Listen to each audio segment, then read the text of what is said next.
Təsəvvür edin, 8 nəfər uşağımız gözünüzün qabağında tikət oldu. Bir qanun var ki, getdinsə iz qoymamalısan. 12 nəfər erməni, biz də 4 nəfər. Əlbəxə döyüş, mən orada yuxsuz kimi deyərdilər. Bizə şey dərk eləmişdim. Bu müharibədir. Mənim yatmağım neçə nəfərin ölümünə səbəb ola bilər. Birinci Qarabağ müharibəsində, qabaqdan müharibə gedəndə arxada toy olurdu. Bugün Azərbaycan kişisi bir qadının ləçəyi uğrunda vuruşur ki, ləçək yerə düşməsin. O, Azərbaycan xalqının patihidir. Qarabağ Azərbaycan.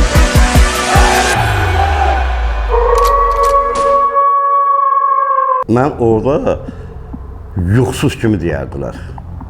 Yuxsuz. Sizin ləqəbiniz yuxsuz? Yuxsuz gəldi. Yəni, mənim gözümün yuxsu yox idi. Bizə şey dərk eləmişdim. Bu müharibədir. Mənim yatmağım neçə nəfərin ölümünə səbəb ola bilər. Qarabağ savaşı başladı. Hamı istəyirdi ki, döyüş atılsın. Ardıcıl olaraq torpaqlarımız gedirdi. Yəni, biz gənclərdə sadəcə köməyə gedirdik, bizi döyüşə buraxmırdılar. Yəni, biz ancaq ora ya akop qazmağa gedirdik, ya güllə daşımağa gedirdik, ya ən azından köməyimizi nəyə çatırdısa onu eləməyə. Sonra hərbi komissarlıqdan çağırış gəldi. O vaxtda nizami ordu yox idi, könüllü batalyonlar var idi. Mən nizami orduya gəldim və orada yetişdim. Və ilkin olaraq öz çağrısı dəstəmizin içində birinci döyüşə mən atıldım. Belə döyüşə atıldım ki, sözünüzü hərbi hissədə xidmət eləməkdənsə, cəbhədə xidmət eləmək daha yaxşıdır. Bir epizod danışım orada. Mən bir də komandirdən dedim ki, batarya komandirdən, mən nətər eləyim ki, necə eləyim ki, mən döyüşə gedim də, komandir, alay komandir məni döyüşə aparsın. Yəni ön cəbhəyə? Və ön cəbhəyə. Bana bir məsləhət verdi ki, sən qaç, ged evə. Qayıdıb gələndən sonra səni bu aparacaq. Mən də getdim bir günlük, dəydim qayıt. Halbuki mənim harada, hərbi hissədə olduğumu valideynlərim belə bilmirdilər. Yəni, mən demişdim, məni aramayın, axtarmayın. Mən torpaq üçün gedirəm. Həqiqətən heç kim bilmədim. Evə qayıtdım, gəldim, dedim, belə-belə plan yerdəyəm, gedirəm. Səhər gəldim, axşamı qayıtdım. Sonra məni qubbağa saldılar. Səhər açıldı. Yəni, cərmə kimi yox, sadəcə orada bir hardasa 17 nəfər adam var idi. Bir də kim döyüşə qatılmaq istəyir və yeganə adam mən oldum. Rabitə komandirini çağırdı. 3 tuzlu yerlər, Turazova göstəriş verdi ki, komandir maşınını və zirehli transporti olub, bütün rabitəni bu adama örgəd, 2 gündən sonra bu gedir. Və mən bir gün ərzində bütün rabitəni örgəndim. Hətta komsat orada nə varsa onu da örgəndim. Və artilleriya komandiri vardı. Pazılnoyu, yəni rabitədə çağırışı, drakon gedirdi. Özü Şəkidən idi, nizami. Bütün uşaqlar gedirdilər, kəşfiyyata, rabitə ilə, o uşaqlar gedirdilər. Nəsə içimdə komanda dedim, komandir, başına dönüm, nə olar, mən də gedim qarşıya. Xahiş edirəm və yalvardım buna. Bu da bir mazluma, yəni yaxşı mənada, belə deyək də, kobud yox, yaxşı mənada, biraz əskər zarafatı kimi dedi, oturduğun yerdən. Elə oldu ki, yanvar ayının 2 günü həqiqi mənada atışma getdi. Dayanmadıq, çörək də yemədik, günorta da yemədik, axşam da yeməmişik. Komandir bir də gördüm, gəldi ki, əskərov, səndən bir xahiş edə bilərəm. Dedim, bir komandir, siz xahişini əmr eləyin. Dedi ki, uşaqlarımız yorğundur, sən gedə bilərsən, oradakı uşaqlar dəyişməyə, bizə Asif qalacaq. Asif də Balakənlidə, həqiqi də Kardirovkadan çox gözəl başa çıxır. Dedim, mənim gözüm üstə. Həqiqi mənimdə bir sevincə içimdə doldu. Mənə dedi, heç nə götürmə, ancaq silahını götür. Mənim də bir dənə bıçağım var idi. İştik nojla işləmirdik də. Bu uçduğumuz belə yaxşı, ağırlı kəsərli olmur. Nəsə həvəsə getdim. Maşın məni apardı, müəyyən bölgədə saxladı. Dedi, buradan piyada get. Xəritədə də bizim uşaqlar harada dayanıbsa, onun yeri göstərilmişdi. Mən də getdim. Səhər-səhər saat 7-də bir gözəl hücum oldu. Biz tərəfdən? Bəli, biz tərəfdən hücum oldu. Bugün Ali Baş Komandan bir söz var, erməni dabanını yalayır. Həqiqi mənada erməni dabanına baxa bilməyərəkdən qaçırdılar. Özlərini ancaq qoruyurdular. Düz yol boyu görürdü olan toplarını, tanklarını ləzzət edirdi. Ləzzət niyə ona görə eləyirdi ki, biz onlar qırırıq? Yox, sadəcə torpağımızdan qovurduq. Nəysə getdik, orada bir əsir var idi. Gizlənib qalmışdı, qaça bilməmişdi. Hərbiçi idi. Hə, hərbiçi. Ancaq belə deyim, yaşı olardı 40 yaşı. 40 yaşı. Nəysə onu götürdük. Biraz da istədi zorakılıq eləyə. Yəni zorakılıq qarşısı alındı. Birbaşa getdik. Cəbrayıl Kuruğuna Lələtəpə deyilən yerdir. İndi həmin Lələtəpə aprel döyüşlərində alındı, şükürlər olsun. Həmin yerdə səhərsi böyük erməni tərəfdən hücum oldu. Mən də rabitədə. Bu rabitədə bu Mehmandarovun bir sözü var, deyir ki, döyüşün Allahı artilleriyadır, onun sinir damarları rabitədir. Nə gözəl. Rabitənin də antenası çıxır. Bunlar da hücuma keçir. Görürük ki, o tərəfdən piyada döyüş maşını gəlir, 2 dənə də tank gəlir. Mən sadəcə koordinat vermək üçün biraz dağın başına qalxanda, bir də onda gördüm ki, qulağımın dibindən səs getdi, vıyıltı.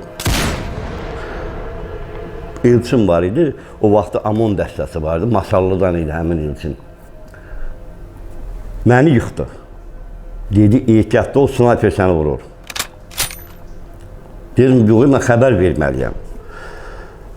Ancaq onu görürəm ki, güllərə başımın üstündən gedir. Yəni, mən danışa bilmirəm. Bir də snayperi gördüm. Snayperi görəndə Elçinə dedim, Elçin də ki, snayperçi idi, bizim Elçin. Dedi, imkan yarat, qoysa güllatsın. Mən onun yerini dəqiqləşdirdim. Mən başımı qaldırdım, tez aşağı saldım. Başımı qaldırdım, tez aşağı. Bu atdı. Atan vaxtı həmin Elçin bunu yerində də məhv elədi. Bu snayperçin.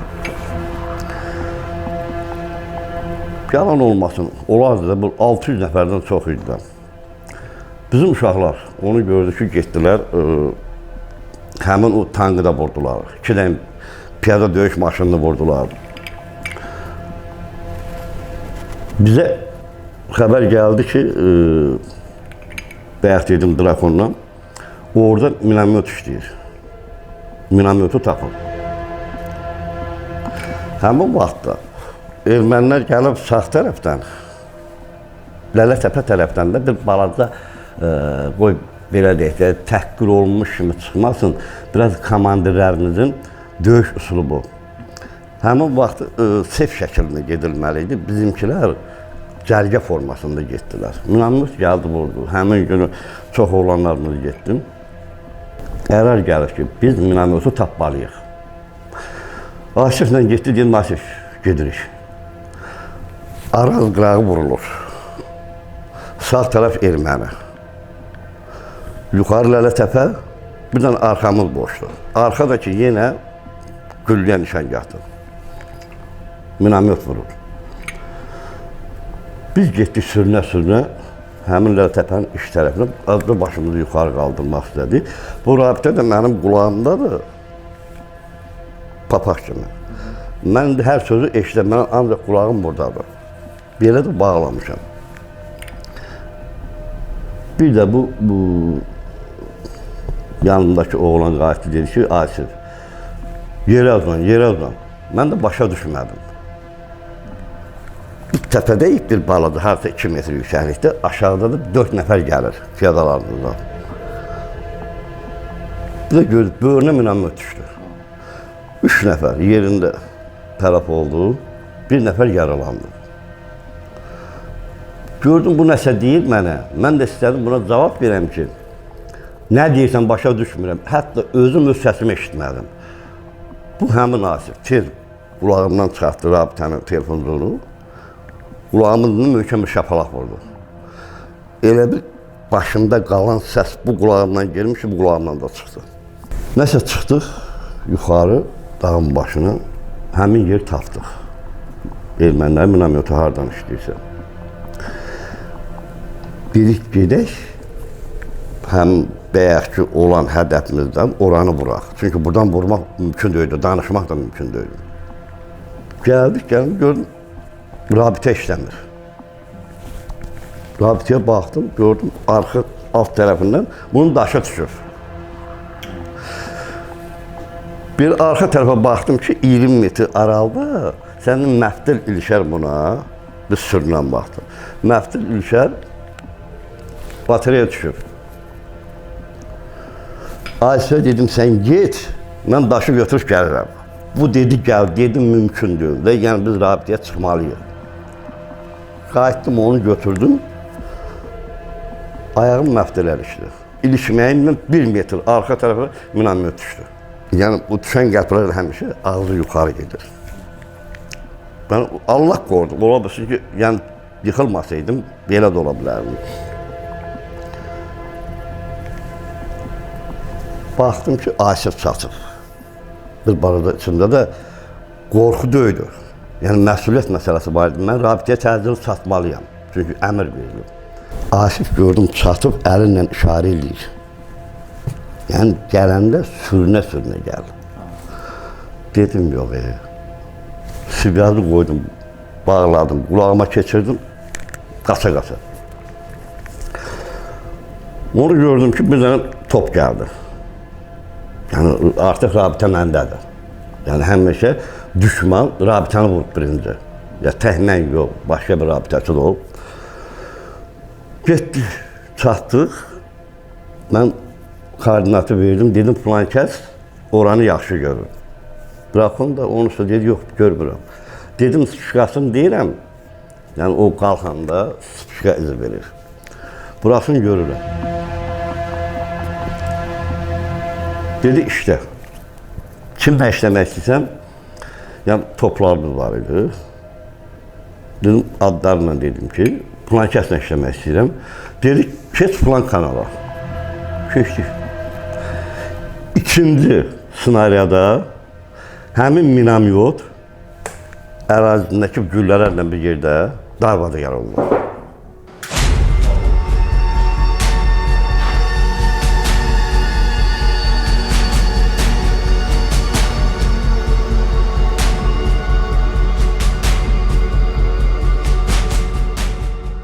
Bir gün bu Emin var idi, Emin Nizatgil, bu 4 nəfər idilər. Bunlar da həmişə düşmənin dərinliyinə gelirdilər. Komandır dedim ki, komandır. Özü də Füzulidən idi. Deyirdim, mən bu Füzulini azad eləməmiş, öləm də öləm. Elə oldu ki, təsadüf nəticədə 4-də miniyə düşdülər. Ola, həm Xırdalanda dəfn olun, həm də Sumqayıt Şəhidlər Xiyabanında. Sonra onların yerinə əlavə dəstə getdi. O dəstənin içində bir də mən yalvar yaxanla xayır. Həqiqi mənada təhmən yox, təhmən yox. Bütün uşaqlar, ruhu şad olsun, məsələn, Məzahir vardı, Cəbraylı. O da gəlirdi, komandır dedi ki, komandır başqadırım, xahiş edirəm.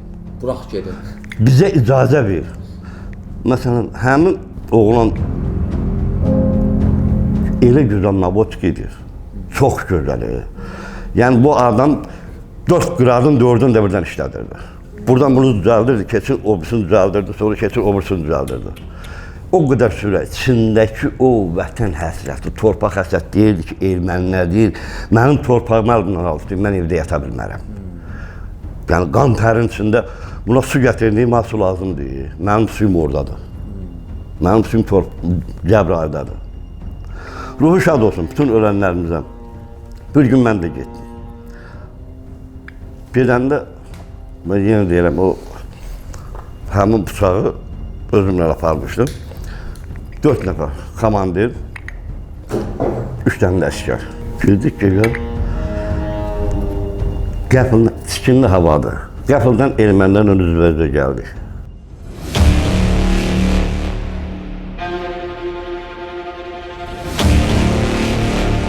Biz 4 nəfər, bunlar 12 nəfər. Komandir özü itirmədi. Yəni görürsünüz bir-birinizi. Qəfildən çıxdıq kənli dumanlı havada. Biz də erməninin dərinliyindəyik. Avtomat da həmişə bizdə qoruyucuda olmuyor. Yəni döyüş vaxtı qoruyucuda olmuyor. Komandir rusla danışır, siz kimsiniz? Bunlar deyəndə ki, sən kimsən? Onların ləhcəsi də bildirir axı. Həmin vaxt atışma getdi.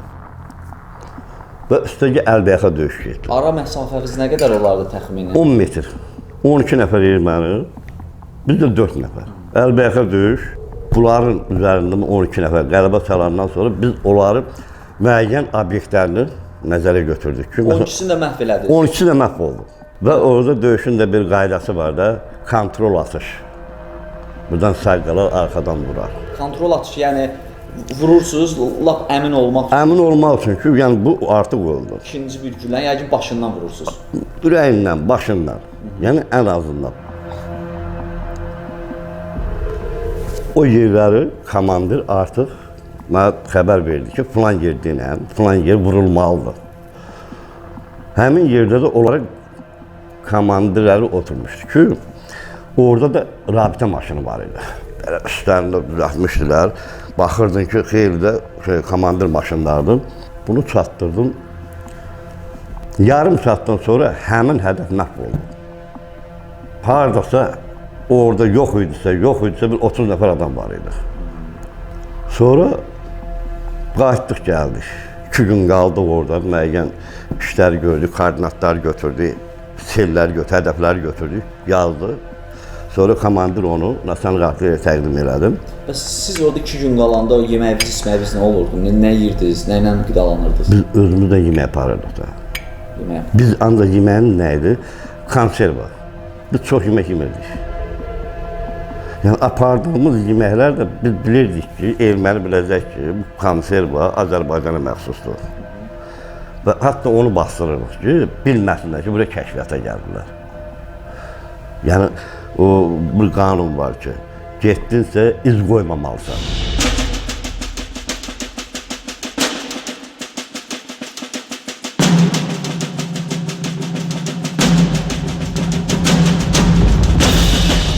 O vaxtda döyüşdə bir qradımız partladı. Hal-hazırda onun ünvanı da Böyük Bəhmənindədir. Yəni döyüş elə bir anda oldu ki, biz artıq dayanmadan işləyirik. Orada snariyadın bir partladı. Yəni həmin o qrat raketin üstündə. İçində də 7 dənə snariyad. Təsəvvür edin, 8 nəfər uşağımız gözümüzün qabağında tikət oldu. 8 nəfər uşaq, 3 nəfər yaralandı. Orada bir Rauf var idi, Ağdaşlı. 5 gün idi, ailə qrup gəlmişdi. Ceyhun var idi, Mingəçeviri. Axşam atasının yuxusuna girər, atası gələr bununla görüşməyə. Gələndə komandir dedi ki, çörək dalına gedir, Daşburuna, Beyləqana. Halbuki uşaq tikət olub. Təsəvvür edin. Axırda o gəldi, dedi ki, uşaq mənim yuxuma gelir, deyir ki, ay ata, gəl məni apar. Yəni, o uşaqların ayaqlarını verdik. Saçın dərisindən tanıdıq ki, bu kimdir. Yerdə qalan müəyyən çalatlar var idi, orada ferma var idi. Fermanın həyətində qəbir qaldı, yəni orada dəfn elədik. Yerdə qalan hası salamat idisə, onları göndərdik. Bu döyüşdür. Döyüş yenə deyim, qurbansız olmur.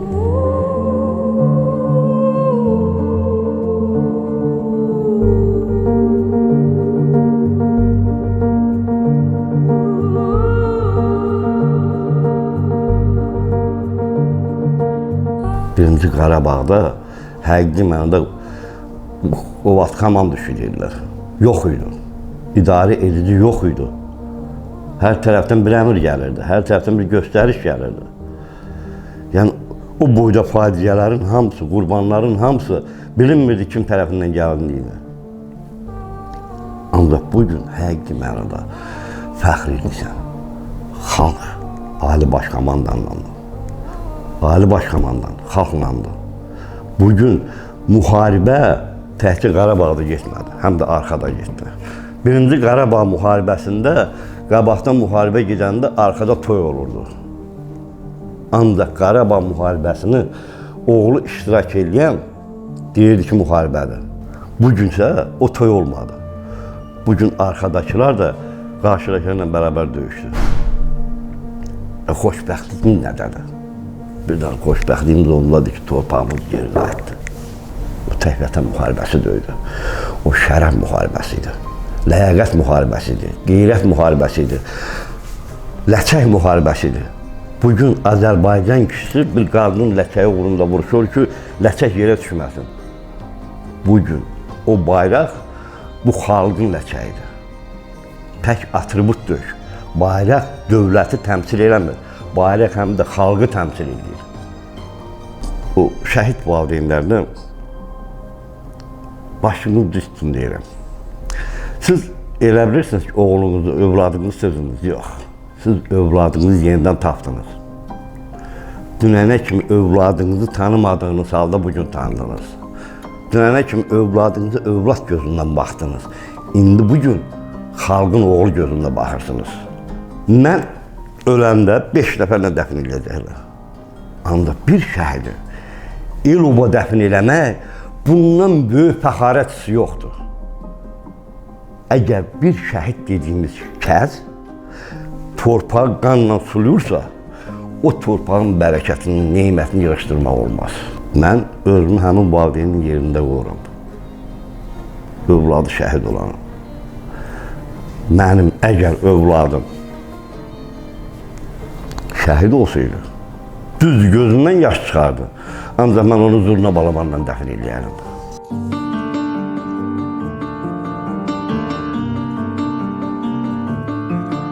Bugün İlham Əliyev həqiqətən fatihdir. Babəkdən sonra ikinci sərkərdədir. Mən deyərdim ki, Azərbaycanda marşal yoxdur. Mən sıravi bir insan kimi bu kişiyə marşal ad verirəm. Bizim də marşalımız bir dənə olsun. Bugünkü müharibə o qədər gözəl getdi ki, qapalı getdi. Hamı bir nəfərin sözünü eşitdi. Ali Baş Komandan. O Ali Baş Komandan ki, bir kəlmə sözünlə oğlanlarımız özünü qabağa verdilər. Yenə deyirəm, qeyrətimiz üstümüzə gəldi, ləyaqətimiz üstümüzə gəldi. Bugün biz vüqarlıyıq, əzimliyik. Bugün biz Murov dağı kimi başımız şaxdır.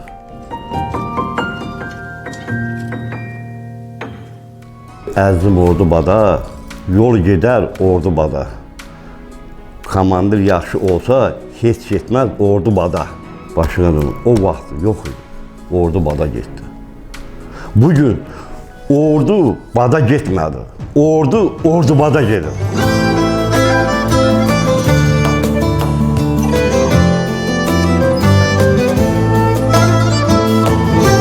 Siz hal-hazırda nə işlə məşğulsunuz? Hal-hazırda aşbaz, kebabçı kimi işləyirəm. Mənim pişirdiyim məsələn aşbaz kimi qazan yeməklərim anamdan öyrəndiyim yeməklər olub. Povur yoldaşımız var idi o vaxtı. Deyirdi ki, elə sənə seçin ki, seçəndə. Elə sənə seçin ki, seçəndə. Kimisə əllə baxmayasınız, öz əvinizə baxasınız. Mən o sözü başa düşməmişdim. Sonra baxdım ki, elə bu sənət elə bu sənət imiş. Yəni, özün öz əvinə baxıb pişirəcəksən. Bir də var ki, gələ ki, mən nə yiyim? Nə məsləhət görürsə? Mən də buradan izləyicilərimə demək istəyirəm ki, videonu izləyənlərə, əgər yaxşı kəllə paça, yaxşı kavaf, yaxşı xəngəl pişirə bilirsiniz? Bu aydın məsələdir. Xəngəl yemək istəyirsinizsə, hətta kətə. Kətə. Ürəyinizdən keçirsinizsə, gəlib dayımızın qonağı ola bilərsiniz, əl qabiliyyətinə baxa bilərsiniz. dayımızın necə bir aşpaz olduğunu, yəni özü deyir, siz isə qiymət verərsiniz bu videoların altındakı rəydə bildirərsiniz ki, dayımız necə aşpazdır. Gələn xoş gəlir, gəlməyəndə tamarda qalacaq. Dayımızın ünvanını videonun altında yazacağım, rəy bölməsində, açıqlama bölməsində harda işlədiyini qeyd eləyəcəm. Kim gəlmək istəyir, gələr dayının bişirdiyi təamlardan nuş eləyər.